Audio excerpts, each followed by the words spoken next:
اگر ہم غور کریں تو فرمایا موت بھی مخلوق ہے اور حیات بھی مخلوق ہے۔ موت کو بھی خدا نے پیدا کیا اور حیات کو بھی خدا نے پیدا کیا۔ موت کا خالق بھی رب ہے اور حیات کا خالق بھی رب ہے۔ اس سے ان لوگوں کے عقیدے کی تردید ہو گئی جن کا عقیدہ یہ ہے کہ موت عدم محض ہے، موت کا کوئی وجود نہیں ہے۔ قرآن خلق الموت کا لفظ ارشاد فرما کر ان پہ واضح کرنا چاہتا ہے کہ ان الموت لیس بعدم محض بل انتقال من دار الى دار۔ موت عدم محض نہیں ہے بلکہ ایک گھر سے دوسرے گھر کی طرف، ایک جہان سے دوسرے جہان کی طرف منتقل ہو جانے کو موت کا نام دیا جاتا ہے۔ حدیث پاک میں آتا ہے قیامت کے سما ہوگا، موت ایک جانور کی شکل میں آئے گی۔ جب اہل جنت جنت میں داخل ہو جائیں گے، اہل نار دوزخ میں داخل ہو جائیں گے، تو موت کو ذبح کر دیا جائے گا کہ اب آپ کی تیری ضرورت باقی نہیں رہی۔ تو اس سے ثابت ہوا کہ موت اپنا ایک وجود رکھتی ہے۔ یہ بات سمجھ لینے کے بعد بڑا ایک عجب اس میں نکتہ ہے کہ موت مخلوق ہے، جس طریقے سے انسان مخلوق ہے، جنات مخلوق ہیں، شجرات مخلوق ہیں، زمین والے، آسمان والے اللہ کی مخلوق ہے، تو قرآن کے مطابق موت بھی مخلوق ہوئی اور حیات بھی مخلوق ہوئی۔ یہ بات سمجھ لینے کے بعد اب اس طرف چلتے ہیں کہ کائنات کے اندر جو مخلوق ہوگی وہ اللہ کے رسول کی محتاج ہوتی ہے ہدایت کے لیے، رہنمائی کے لیے، چونکہ ہوا انسان بعثہ اللہ تعالی الی الخلق لتبلیغ احکامہ۔ رسول کہتے ہیں اس برگزیدہ انسان کو کہ جو اللہ کے احکام لوگوں تک پہنچاتا ہے، لوگوں کو ہدایت دیتے ہیں، رہبری کرتے ہیں۔ اس سے یہ بات آشکارا ہو گئی کہ اللہ کے رسول لوگوں کی ہدایت کے لیے دنیا میں تشریف لائے، اور رسول اللہ نے ارسلت الی الخلق کافہ، فرمایا کہ میں ساری مخلوق کا رسول ہوں۔ یہ رسول اللہ کا خاصہ ہے۔ کوئی نبی کسی ملک کے لیے، کوئی نبی کسی شہر کے لیے، کوئی کسی علاقے کے لیے، کوئی کسی زمانے تک اس کائنات کے اندر رسول اور نبی بن کر دنیا میں تشریف لائے، مگر حضور فرما رہے ارسلت الی الخلق کافہ کہ جہاں تک خدا کی خدائی ہے وہاں تک مصطفیٰ کی مصطفائی ہے۔ میرے کریم آقا کی رسالت نہ محدود ہے کسی زمان کے لحاظ سے، نہ محدود ہے کسی مکان کے لحاظ سے۔ تو فرما ارسلت الی الخلق کافہ، حضور رسول الخلق ہے، پوری کائنات چاہے وہ ارضی ہے، سماوی ہے، 18,000 جہانوں کے رسول میرے کریم آقا کے ذات مبارکہ ہے۔ یہ بات سمجھ لینے کے بعد اصل جو نتیجہ آپ کے سامنے رکھنا چاہتا تھا وہ بڑا عجب ہے۔ تو جب رسول اللہ صلی اللہ علیہ وسلم پوری کائنات کے رسول ہیں، رسول الخلق ہیں، اور مخلوق اپنی ہدایت کے لیے رسول کے در کی محتاج ہے، اپنی رہنمائی کے لیے اللہ کے رسول کی در کی محتاج ہے، تو جو مخلوق میں شامل ہوگا وہ رسول کے در کا محتاج ہوگا، جو مخلوق کا حصہ ہوگا وہ رسول کے در کا محتاج ہوگا، جو مخلوق کا فرد ہوگا وہ محتاج ہوگا۔ تو انسان اگر مخلوق ہے، مخلوقات میں شامل ہے، اس میں کوئی شک نہیں، تو حضور کا محتاج ہے رہنمائی کے لیے، ہدایت کے لیے۔ ملائک مخلوق ہے تو رہنمائی کے لیے حضور کے در کے محتاج ہے۔ آپ تو کہتے تھے کہ حضور ختم ہو گئے، معاذ اللہ، استغفر اللہ، اور رسول اللہ صلی اللہ علیہ وسلم کے لیے عقیدہ یہ رکھا گیا کہ جیسے انسان ختم ہو جاتا ہے رسول اللہ بھی ختم ہو گئے۔ اب قرآن سے پوچھ رہے ہیں اس سوال کا جواب۔ قرآن کو کہہ رہا ہے الذی خلق الموت والحیات، موت بھی مخلوق ہے، حیات بھی مخلوق ہے، اور مخلوق ہدایت کے لیے رسول اللہ کے در کی محتاج ہے۔ تو اس کا مطلب یہ ٹھہرا مخلوق کے اعتبار سے موت بھی حضور کے در کی محتاج ہے اور حیات بھی رسول اللہ کے در کی محتاج ہے۔ نعرہ تکبیر، نعرہ رسالت، نعرہ خلافت، نعرہ حیدری۔ جب موت حضور کے در کی محتاج ہوگی اور حیات بھی حضور کے در کی محتاج ہوگی، پھر سوال یہ پیدا ہوتا ہے پھر حضور کا وصال تو ہوا، حضور کا وصال تو ہوا۔ جب موت محتاج ہے تو وصال تو ہوا، اس میں تو کوئی شک نہیں۔ حی اور قیوم اللہ کی ذات ہے، حی اور قیوم اللہ کی ذات ہے، وہ ہمیشہ سے ہے اور ہمیشہ تک رہے گا، اس میں تو کوئی شک نہیں۔ مگر سنیے رسول اللہ صلی اللہ علیہ وسلم کی وصال میں اور ایک عام بندے کی موت میں فرق ہے۔ فرق کیا ہے؟ دیکھیے، اگر میں کہتا ہوں ہم نے دنیا سے جانا ہے تو اس میں کوئی شک نہیں کہ ہم نے دنیا سے جانا ہے۔ قرآن نے یہ نہیں کہا اِنَّكَ مَيِّتُونَ، قرآن کہ تم سب نے دنیا سے جانا ہے۔ اللہ نے غیر نبی کی موت کا الگ ذکر کیا، حضور کے وصال کا الگ ذکر کیا کہ باقیوں کی موت میں فرق ہے اور نبیوں کے وصال میں فرق یہ ہے۔ خدا کی قسم، من عمل صالحا من ذکر او انثى فهو مؤمن فلنحيينه حیاتا طیبہ، حضور کا امتی ہو، نیک عمل کرنے والا ہو۔ قرآن کہتا ہے جب قبر میں پہنچے گا تو خدا کہتا ہے میں اسے نئی زندگی دوں گا، اسے پاکیزہ زندگی دوں گا۔ قرآن کہتا ہے لا تحسبن، جو اللہ کی راہ میں شہید ہو جائے ان کو مردہ گمان بھی مت کرنا۔ ارے جو امتی شہید ہو جائے قرآن کہتا ہے ان کو مردہ گمان بھی مت کرنا۔ جو امتی عمل صالح کے ساتھ قبر میں پہنچ جائے قرآن کہتا ہے فَلَنُحْيِيَنَّهُ حَيَاةً طَيِّبَةً، میں اسے پاکیزہ زندگی عطا کر دوں گا۔ اگر امتی نبی کا کلمہ پڑھ کے اپنی قبر کے اندر زندہ ہے تو پھر میں کیوں نہ کہوں تو زندہ ہے واللہ، تو زندہ ہے واللہ۔ میری چشم عالم سے چپ جانے والے چمک تجھ سے پاتے ہیں سب پانے والے، میرا دل بھی چمکا تو چمکا والا۔ نعرہ تکبیر، نعرہ رسالت، نعرہ خلافت، نعرہ حیدری۔ اس مسئلہ حیات النبی پر کئی قرآن کی آیات پیش کی جا سکتی ہیں، مگر وقت کو دیکھتے ہوئے قرآن کی ایک آیت پر ہی اکتفا کروں گا۔ اللہ رب العزت نے ارشاد فرما وَمَا كَانَ اللَّهُ لِيُعَذِّبَهُمْ وَأَنْتَ فِيهِمْ وَمَا كَانَ اللَّهُ مُعَذِّبَهُمْ وَهُمْ يَسْتَغْفِرُونَ۔ توجہ کے ساتھ بیٹھتا ہے تاکہ اس مسئلے کو ہم سمجھ سکیں۔ فرمایا کہ محبوب اللہ اس وقت تک عذاب نازل نہیں کرے گا آپ کی امت پر وَأَنْتَ فِيهِمْ، جب تک آپ ان میں موجود ہیں۔ قرآن کہتے بات آج قرآن کے علاوہ کوئی کسی اور طرف نہیں جائے گا، بات قرآن ہی کی کریں گے۔ محبوب جب تک انت فیہم، جب تک آپ موجود ہیں خدا اجتماعی عذاب نازل نہیں کرے گا۔ وما کان اللہ معذبہم وہم یستغفرون، جب تک یہ مجھ سے معافی مانگیں گے استغفار کرتے رہیں گے خدا اجتماعی عذاب نازل نہیں کرے گا، خدا اجتماعی عذاب نازل نہیں کرے گا۔ انت فیہم، جب تک آپ موجود ہیں، توجہ ہے نا، یعنی خدا کے عذاب کے نازل نہ ہونے کے دو سبب ہیں قرآن کے مطابق۔ انت فیہم، جب تک آپ موجود ہیں، وہم یستغفرون، جب تک یہ مجھ سے معافی مانگتے رہیں گے میں خدا ان پہ عذاب کا نزول نہیں کروں گا۔ عاد نے نافرمانی کی، قوم عاد نے تباہ کر دیا، قوم سمود نے نافرمانی کی، خدا نے تباہ کر دیا، قوم لوط نے نافرمانی کی، خدا نے برباد کر دیا، اور کسی کو پتھر کی بارش نازل کر کے ختم کر دیا۔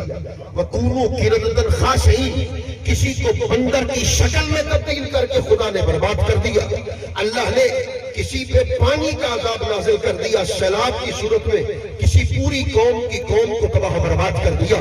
وہ عاد تھی، سمود تھی، قوم لوط تھی، برباد کرتا رہا خدا، مگر جب حضور نے نبوت کا اعلان کر دیا اللہ نے واضح طور پر کہہ دیا وَأَنْتَ فِيهِمْ، محبوب تیری قوم، تیری امت قیامت تک جتنے گناہ کرتی چلی جائے گی، اب نہ شکلیں بدلوں گا، نہ پتھر کی بارش نازل کروں گا، نہ کسی قوم کی قوم کو برباد کر دوں گا، محبوب ان کے گناہوں کو دیکھوں گا یا تیری صورت بددعا کو دیکھوں گا۔ وَأَنْتَ فِيهِمْ، جب تک آپ ان کے درمیان رہتے ہیں، ملاؤں میں کہنا چاہتا ہوں ہمارا کیا منہ ہے، خدا کی قسم اللہ کا عذاب نازل نہیں ہو رہا، صدقہ محمد مصطفیٰ نازل ہو رہا ہے۔ فرمایا وَأَنْتَ فِيهِمْ، جب تک آپ ان کے درمیان موجود ہیں۔ میں اس سے آگے بڑھنا چاہتا ہوں، شاہ صاحب کے قدموں پہ ہاتھ رکھی، میں اس سے بھی آگے بڑھنا چاہتا ہوں۔ حضور امت کی دو قسمیں ہیں، ایک امت دعوت ہے، ایک امت اجابت ہے۔ ہم امت اجابت میں سے ہے، کفار امت دعوت میں سے ہے۔ دونوں امت کی دونوں اقسام میں سے کسی نے آج تک، اللہ نے کسی کی صورت کو آج تک بندر کی شکل میں بدلا؟ آج تک میرا چیلنج ہے، 1400 سال سے لے کر آج تک کوئی ہے تو کھڑا ہو جائے۔ اللہ نے بڑے بڑے سونامی آئے، انڈونیشیا میں آئے، بڑے بڑے ملکوں میں آئے، خدا نے کسی پوری قوم کو برباد کر دیا پانی کی صورت میں؟ خدا نے کسی قوم پر، چاہے امریکہ میں ہو، چاہے برطانیہ میں ہو، چاہے وہ یہودی ہو، عیسائی ہو، کوئی بھی ہو، مسلمان ہو، خدا نے آسمان سے کسی پر پتھر کی بارش کا نزول کیا؟ نہیں کیا۔ خدا کی قسم وجہ کیا ہے؟ وجہ ہے وَأَنْتَ فِيهِمْ، جب تک آپ ان کے درمیان موجود ہوگے، 1400 سال سے لے کر آج تک اللہ کے عذاب کا نہ اترنا اس بات کی دلیل ہے کہ مصطفیٰ کل بھی زندہ تھے، حضور آج بھی زندہ ہے، حضور قیامت تک زندہ ہے۔ نعرہ تکبیر، نعرہ رسالت، نعرہ خلافت، نعرہ حیدری۔ وَأَنْتَ فِيهِمْ، جب تک آپ ان کے درمیان موجود ہیں، محبوب خدا عذاب کا نزول نہیں فرمائے۔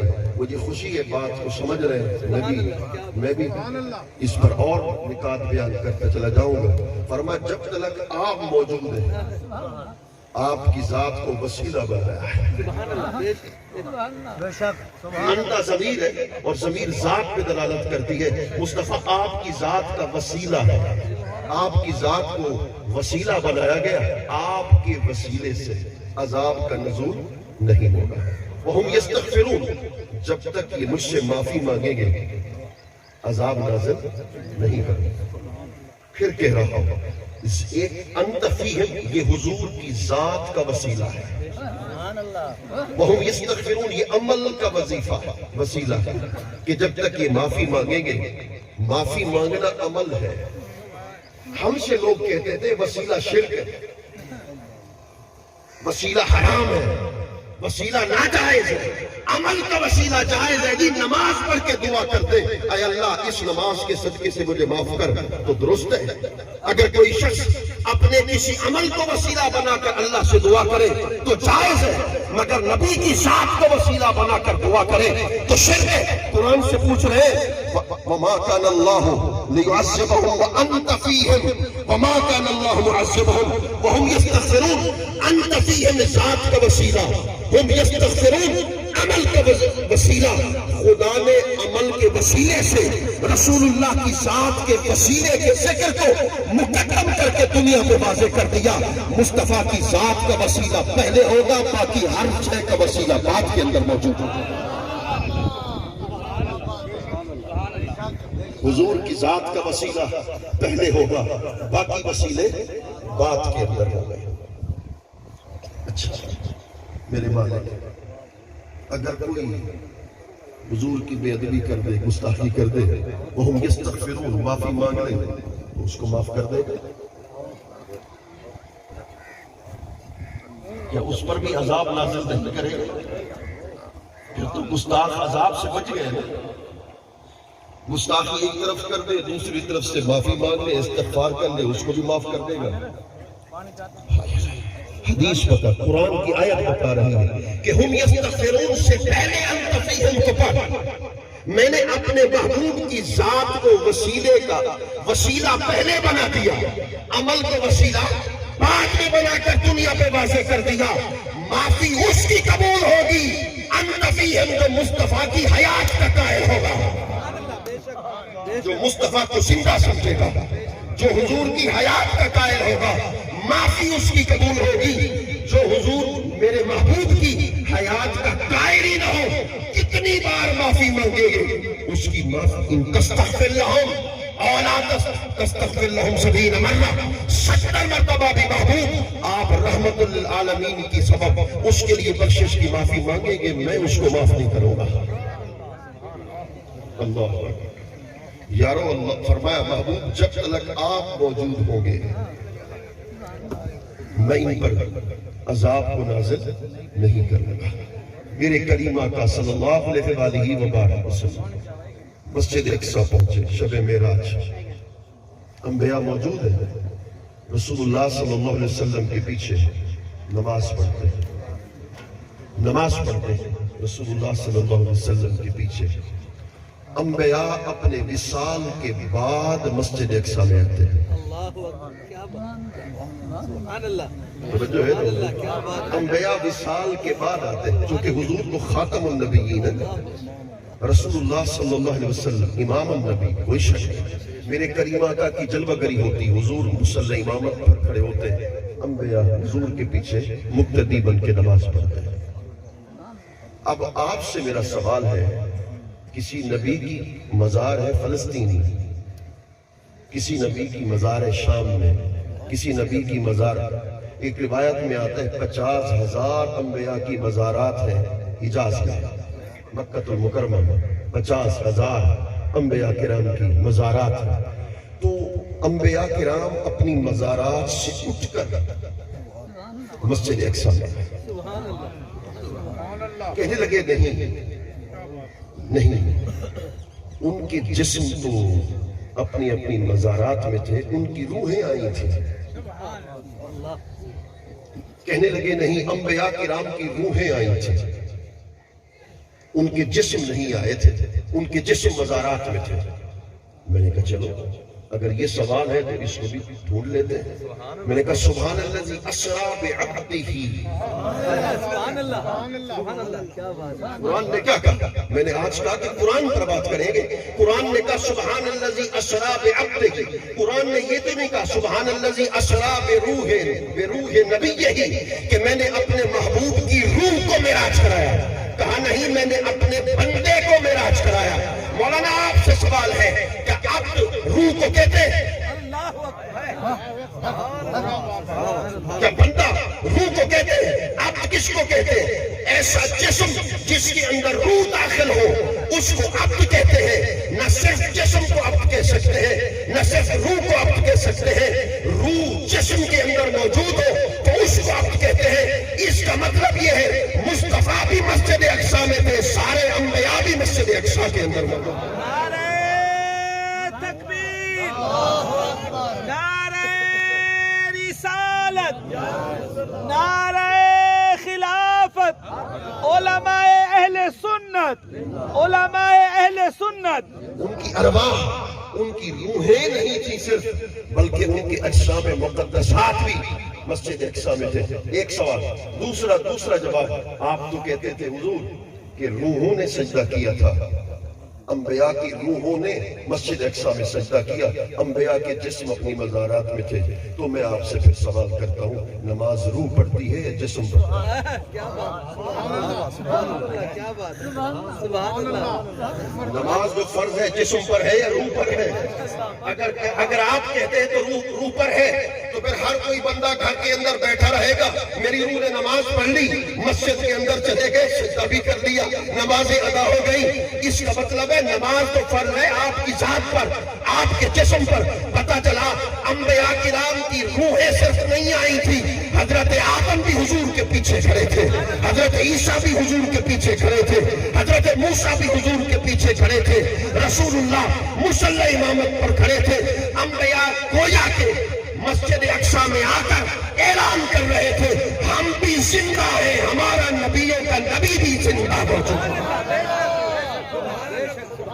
اس لیے میرے مسلک کے امام نے کہہ دیا تھا تو زندہ ہے واللہ، اللہ کی قسم، واللہ کہا اللہ کی قسم، تو زندہ ہے واللہ، تو زندہ ہے واللہ، میری چشم عالم سے چھپ جانے والے، چمک تجھ سے پاتے ہیں سب پانے والے، میرا دل بھی چمکا دے چمکا رہا۔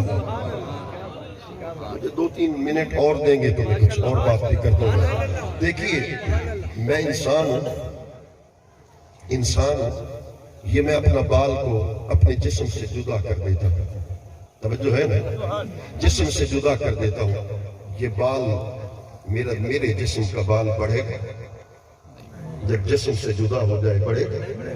میں اپنے اس ناخون کو کاٹتا ہوں، جب کاٹ کے زمین پہ پھینکتا ہوں، کیا یہ جو ناخون ہے جب تک میرے جسم کے ساتھ ہے، جب تک میں زندہ ہوں تو یہ بھی بڑھے گا۔ میری بات سمجھ رہے ہیں؟ اگر کٹ گیا تو پھر ختم، اس کا بڑھاؤ ختم، نشو و نما ختم۔ اگر یہ جو بال ہے میرے جسم کے ساتھ ہے، میں زندہ ہوں تو بال بڑھے گا۔ اگر بندہ ختم ہو جاتا ہے بال بڑھنا ختم۔ جب بال کو جسم سے جدا کر دے تو بال کا بڑھنا بھی ختم۔ یہ بات سمجھ لینے کے بعد آگے چلتے ہیں۔ سبحان اللہ، کیا بات ہے۔ میں ایک چیلنج کر رہا ہوں حضور کے آل کے قدموں میں بیٹھ کر، سبحان اللہ، میں دعویٰ کر رہا ہوں اور قبر کی موری تک اس دعوے کا میں ضامن ہوں۔ میرے کریم آقا کا منہ مبارک دنیا میں جہاں بھی ہے، بے شک بے شک، جس کسی کے پاس ہے منہ مبارک بڑھتا ہے، بڑھتا ہے۔ ایک منہ مبارک سے کئی منہ مبارک نکلتے ہیں۔ میں مدینہ طیبہ میں پہنچا تحدیث نعمت کے طور پر، اپنی بڑائی کے نہیں، میں تو علماء کی جوتیوں کے خاک کے برابر بھی نہیں، ان سید زادوں کے در کے نوکروں کو بھی نوکر بن جاؤں، بڑے مقدر کی بات۔ مدینہ طیبہ میں بیٹھا تھا، جمعہ کا دن تھا، ایک شخص کا فون آیا کہ آپ کو کسی جگہ لے کے چل رہا ہے، وضو کر لیں۔ میں نے وضو کیا، وہ مجھے لے کے چلے گئے، ایک عربی کے پاس پہنچے، میں نے ان کی زیارت کی، انہوں نے کہا آپ کو کچھ تبرکات کی زیارت کروانا، وہ مجھے اندر لے گئے، اندر رب کعبہ کی قسم مجھے اندر لے گئے تو کہا یہ رسول اللہ کی زلف مبارک ہے، اور اللہ کی عزت کی قسم رسول اللہ کی زلف مبارک بہت بڑی تھی، بہت بڑی تھی۔ میں نے کہا کہ اتنی کیوں بڑی ہوئی ہے؟ انہوں نے کہا جب وقت گزرتا ہے تو یہ بڑھتی ہے۔ میری آنکھوں میں آنسو آ گئے، میں نے کہا تو زندہ ہے واللہ، تو زندہ ہے واللہ، میری چشم عالم سے چھپ جانے والے میرے آقا۔ دنیا میں کوئی بھی شخص ہو، جب اس کا بال جسم سے جدا ہو جائے بال بڑھتا نہیں ہے۔ میرے آقا آپ کا منہ مبارک آپ کے جسم سے جدا ہے مگر بڑھتا ہے۔ او ملاؤ، بال کی اتنی طاقت ہے کہ جسم سے جدا ہو تو وہ بڑھتا جاتا ہے، اور جسم مبارک کی کتنی طاقت کا عالم یہ ہوگا، قرآن واضح طور پہ کہہ رہا ہے وَلَلْآخِرَةُ خَيْرٌ لَكَ مِنَ الْأُولَىٰ، آنے والی گھڑی پچھلی گھڑی سے بہتر ہے۔ مصطفیٰ پچھلی گھڑی میں زندہ تھے، اگلی گھڑی میں زندہ ہے۔ سبحان اللہ، تو زندہ ہے اللہ، تو زندہ ہے اللہ۔ یارو ملتان چلے جائیے، آخری بات عرض کر رہا ہوں، ملتان چلے جائیے۔ اب آپ کے ذہنوں کے مطابق حضرت شیخ الاسلام والمسلمین حضرت خواجہ بہاؤالدین زکریا ملتانی، حضرت شاہ رکن عالم، ان کی مزار پر چلے جائیے، اور ان کی مزار کی پائنتی کی طرف آج بھی سوراخ ہے۔ سبحان اللہ۔ لوگوں سے پوچھئے، میرے کہنے پر عمل کیجئے، کوئی بندہ جو وہاں رہتا اس سے پوچھئے سوراخ کا کیا فلسفہ ہے، اس کے پیچھے پس منظر کیا ہے، وہ آپ کو بتائے گا کہ جب آپ کا وصال ہوا مزار پرانوار میں آپ کو رکھا گیا، آپ کی مزار اقدس کے اندر سے آواز آئی، میرے وصال پاک کے بعد جو میرا مرید ہونا چاہتا ہے میرے ہاتھ پہ ہاتھ رکھتا جائے گا، میرا مرید صحیح بن جائے گا۔ اسی سوراخ سے آپ کا دست مبارک باہر نکلا، ایک ماہ نہیں کئی سال تک، کئی سال تک آپ کا دست مبارک مزار اقدس سے باہر نکلا رہا۔